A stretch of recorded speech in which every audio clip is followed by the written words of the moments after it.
So I want to update you on what the department's doing to support Ukraine and to uphold our ironclad commitment to our NATO allies. As you know, for months now, Russia has been deploying forces to Crimea and along Ukraine's border, including in Belarus. It has progressed at a consistent and steady pace involving tens of thousands of Russian troops. And it is being supported by increased Russian naval activity in the northern Atlantic and the Mediterranean Sea. While we don't believe that President Putin has made a final decision to use these forces against Ukraine, he clearly now has that capability.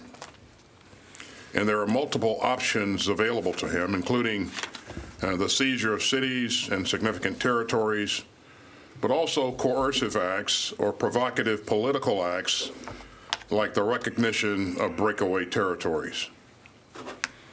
Indeed, we're seeing Russian state media spouting off now about alleged activities in eastern Ukraine. Now, this is straight out of the Russian playbook, and they're not fooling us. We remain focused on Russian disinformation, including the potential creation of pretext for further invasion or strikes on Donbass. And any Russian attack or further incursion into Ukraine would not only ignite conflict, it would also violate the bedrock principles of national sovereignty, territorial integrity, and self-determination. So this is something that we're taking very seriously, both as a strong partner of Ukraine and as one of 30 members of NATO, who are unified in opposition to Russia's attempts to undermine those core values and threaten peace and security in Europe. So let me be clear on where things stand today. First, conflict is not inevitable. There is still time and space for diplomacy. The United States, in lockstep with our allies and partners, has offered Russia a path away from crisis and toward greater security. And the Department of Defense will continue to support those diplomatic efforts. Second, the United States remains committed to helping Ukraine defend itself through security assistance material. And since 2014, we've committed more than $2.7 billion in security assistance to Ukraine. And that includes more security assistance to Ukraine in the past year, $650 million, than at any previous time. And so in December, President Biden authorized $200 million in assistance, which included additional javelins and other anti-armor weapons, grenade launchers, large quantities of artillery and small arms ammunition, and other equipment. Those deliveries are ongoing. Indeed, another shipment just arrived today. And third, the United States will stand shoulder to shoulder with our NATO allies. And that includes reinforcing security on NATO's eastern flank. And as you know, we placed thousands of U.S. troops on prepare to deploy orders earlier this week. If NATO activates its response forces, these troops will be ready to go. Now, the situation on Ukraine's borders is changing rapidly. But as we look ahead, there are a couple of things that we can count on. One, this department will continue to provide President Biden with options to defend our national security interest in response to Russian actions. And two, we will stay united with our NATO allies. Earlier this week, I spoke with my Polish counterpart. Yesterday, I spoke with my Romanian counterpart. And this morning, I had two very good conversations with my counterparts in France and Germany. As we've made clear, in addition to the significant economic and diplomatic costs that Russia will incur, a move on Ukraine will accomplish the very thing Russia says it does not want: a NATO alliance strengthened and resolved on its western flank. The United States will contribute to NATO's response forces. and we will coordinate with our NATO allies. And we will make sure that they have the capabilities that they need to defend themselves. Article 5 is clear on this point. An attack against one NATO member is an attack against us all. And as President Biden has said, the United States holds this as a sacred obligation. And we will do right by that commitment. And Mr. Putin can do the right thing as well. There's no reason that this situation has to devolve into conflict. He can choose to de-escalate. He can order his troops away. He can choose dialogue and diplomacy. Whatever he decides, the United States will stand with our allies and partners. I want to briefly address two other items before we open it up for questions. First, on Wednesday, I was honored to join the President when he signed an executive order to help us deliver on the promise that all men and women in uniform should be able to serve their country free from fear of violence or harassment. This executive order will improve the military justice system's response to sexual assault, harassment, and related crimes, and I welcome it. And finally, as you know, yesterday I directed changes to the department's civilian harm mitigation and response policy oversight and processes. Within 90 days, we will unveil a plan to specify the range of actions that we'll take on civilian harm mitigation and response, including important steps building on knowledge and best practices and tools for preventing and mitigating and responding to civilian harm. But I also ordered some immediate steps, including the establishment of a Civilian Harm Center of Excellence, reporting to me, that will compel us to learn from our mistakes and to make changes in stride. I know personally how hard we work to avoid civilian harm and to abide by the law of armed conflict. But I've also said that we need to do better, and we will. This is a priority for me, and we will ensure that we are transparent as we continue this important work. And so now I'll turn it over to the chairman for his thoughts. Thanks, Secretary, and good afternoon to everyone, and appreciate having an opportunity to address all of you. Ukraine has the right to be independent, and they have been an independent country since 1991. Russia signed the Budapest Memorandum in 1994 with the United States and Great Britain that guaranteed the territorial integrity and sovereignty of Ukraine. It's the policy of the United States government to continue to support an independent Ukraine and their goals, and we are continuing our effort to enhance their ability to protect themselves. We strongly encourage Russia to stand down and to pursue a resolution through diplomacy. Armed force should always be the last resort. Success here is through dialogue. The Russian Federation has amassed upwards, at this time, of over 100,000 ground forces, air forces, naval forces, special forces, cyber, electronic warfare, command and control, logistics, engineers, and other capabilities along the Ukraine border. Ukraine is the second largest country in Europe, with a population of 44 million. It's divided in the middle by the river Dnipro. Prominent terrain includes flat, open plains, and there are abundance of rivers and lakes, and there's a high water table. And when that high water table freezes, it makes it for optimal conditions for cross-country tracked and wheeled vehicle maneuver. The city of Kiev has a population of nearly 3 million people. Other major population centers include Kharkiv or Kharkov, Donetsk, Odessa, Dnipro, and Lviv in the west. There are many people and highly dense population centers throughout Ukraine. And if war were to break out on a scale and scope that is possible, the civilian population will suffer immensely. The Ukraine military has about 150,000 active duty service members, with many more in the reserves.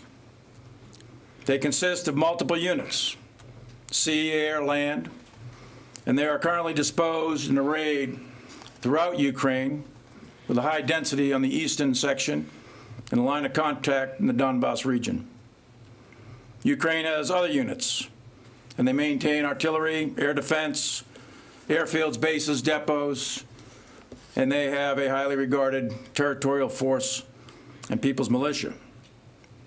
Their combat capabilities have improved since 2014, when Russia annexed illegally Crimea. But they need additional help to defend themselves, especially from an invasion force the size that Russia is currently massing. If Russia chooses to invade Ukraine, it will not be cost-free in terms of casualties or other significant effects. There is a small contingent of U.S. and NATO advisors and trainers currently in Ukraine. The United States has zero offensive combat weapon systems, nor any permanent forces nor bases in Ukraine. Our role is limited in that we help train, advise, and assist with tactics, techniques, and procedures. We participate in institutional development of the Ukrainian Ministry of Defense. As the Secretary of Defense has noted, we continue to provide military material support to Ukraine, along with many other countries from NATO.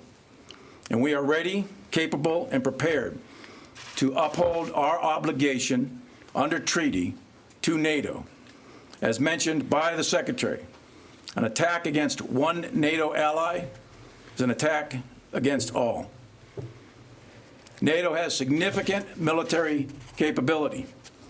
NATO has approximately 130-plus brigades of maneuver forces, not including U.S. forces, 93 squadrons of high-end fighters, 4 carriers, many more surface combatants. The military capability of NATO is very, very significant.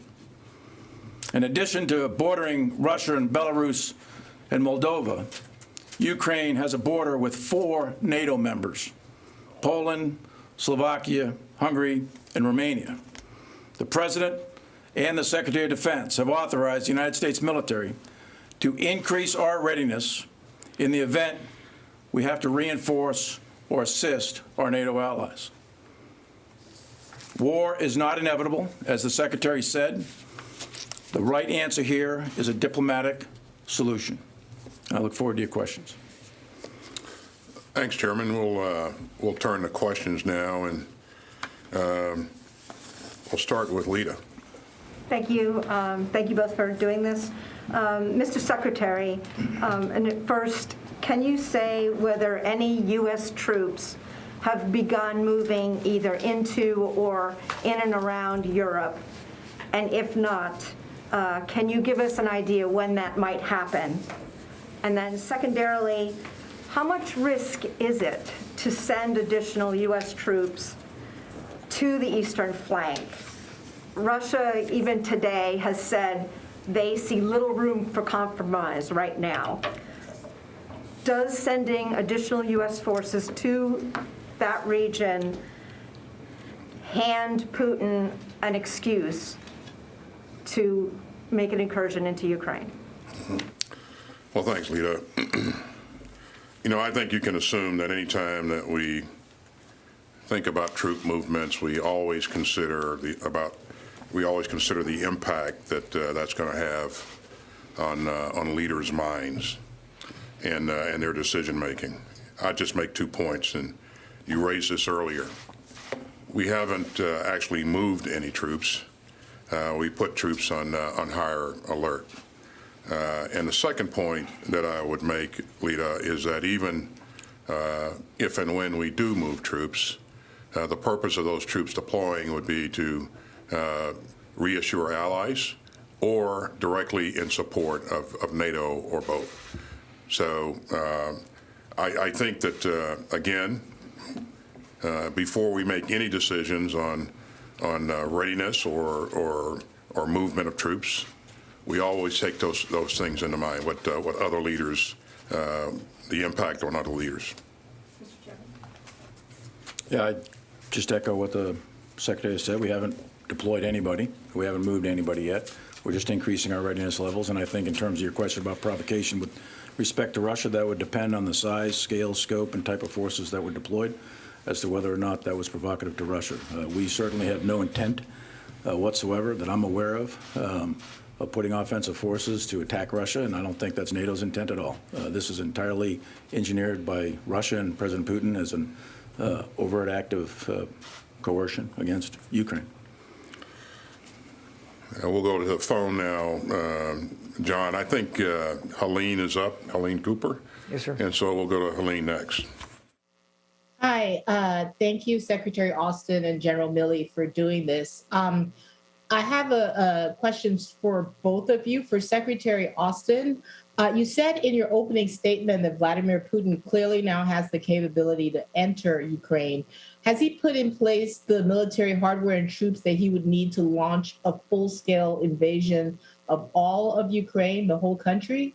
And for both you and General Milley, both of you have been military officers for 4 decades. You served in the Gulf War, in Iraq, and Afghanistan after 9/11. You've seen North Korea and Iran pursue their own nuclear ambitions. I'm wondering, does this feel different to you? How would you characterize this crisis with Ukraine and Russia in terms of its potential to spark a great power conflict?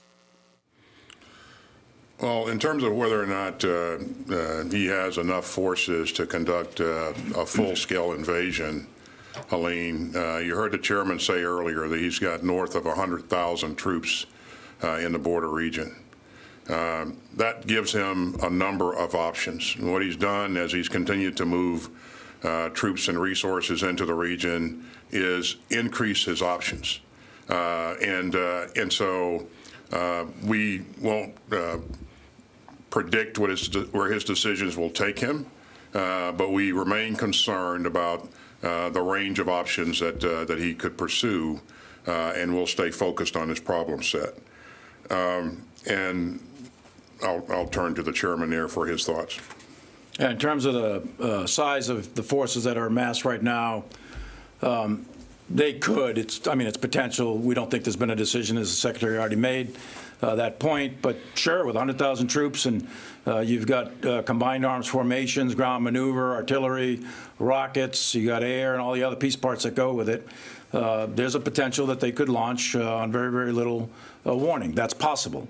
And there's a wide scale of options that are available to Russian leadership. And the best option they should pick, in my view, is a diplomatic solution to resolve whatever differences they have. In terms of how this feels, Helene, your second part of the question, as we look at that number of troops and that amount of hardware that's in the border region, it far and away exceeds what we typically see them do for exercises. And so it's very concerning. Where this could lead us in terms of a type of conflict, or where it could put the region in terms of future activities, I won't bother to speculate on that, Helene. I would just say that we're focused on making sure that we do our part to provide the president options to support and reinforce NATO if, in fact, he does make a decision to invade Ukraine. So. We have been watching Pentagon officials, the Secretary of State Lloyd Austin and Joint Chiefs Chairman Mark Milley, discuss the situation between Russia and Ukraine. The Secretary said the U.S. military is prepared to act if Russia does not stand down, added he does not believe Russia has made a final decision about an invasion, and there is time for a stand down to happen. Austin said the U.S. will stand with its NATO allies. Chairman of the Joint Chiefs said at this point the U.S. has no current forces in Ukraine, but will assist NATO with whatever it needs. In the meantime, we are now going to take you to Pittsburgh. President Biden is on scene to survey damage from this morning's bridge collapse. We will take a look now. We just were speaking earlier with the Lieutenant General there. Lieutenant Governor? Lieutenant General. The Lieutenant Governor who had mentioned not knowing whether or not the president would be able to attend. He had already had a planned visit to come to speak about infrastructure.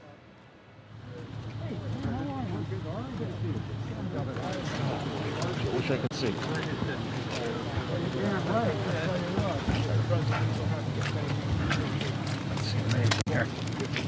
Not working.